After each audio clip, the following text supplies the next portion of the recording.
Today you're going to start using the VEX parts and tools to build a small assembly. Before we begin, we want to review how to use these tools and parts.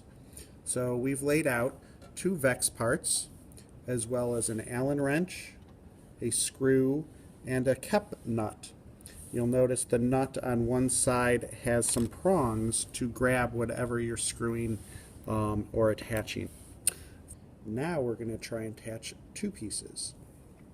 So I want to grab my parts, and I'm going to attach them, figure out where I want them.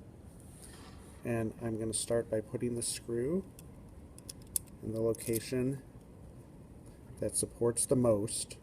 I'm going to hold that with a finger, and as I spin this around, I will attach the kep nut and make sure the prongs are down. Now, I've discovered something, that the location I chose the screw makes it a little hard to tighten because it's right next to that support. So I'm actually going to relocate that screw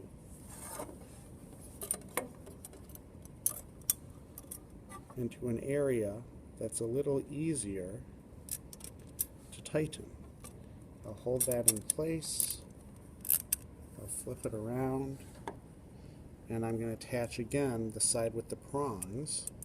This is a little easier to get your fingers into and tighten that screw so the prongs are actually grabbing the VEX part, and the head of the screw is on the other side. And now with my finger underneath holding the VEX nut, I'm going to tighten this screw so the two parts are connected. Now this is just a demonstration for one screw. You'll notice that this still spins. If I truly wanted to keep this from spinning, I would put a connector here of one nut and here on the other side with another nut to keep that from rotating. That is how you connect two parts with our Allen wrench, screw, and nut.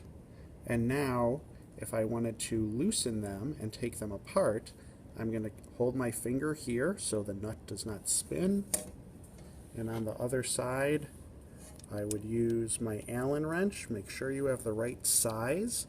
The black wrench is the one that we use for these screws. And remember, counterclockwise to loosen, clockwise to tighten, or as I always like to say, righty tighty, lefty loosey, so you can remember which way you are turning to tighten and loosen. And there are all of our parts and a quick demonstration on how to use the tools that we're using today.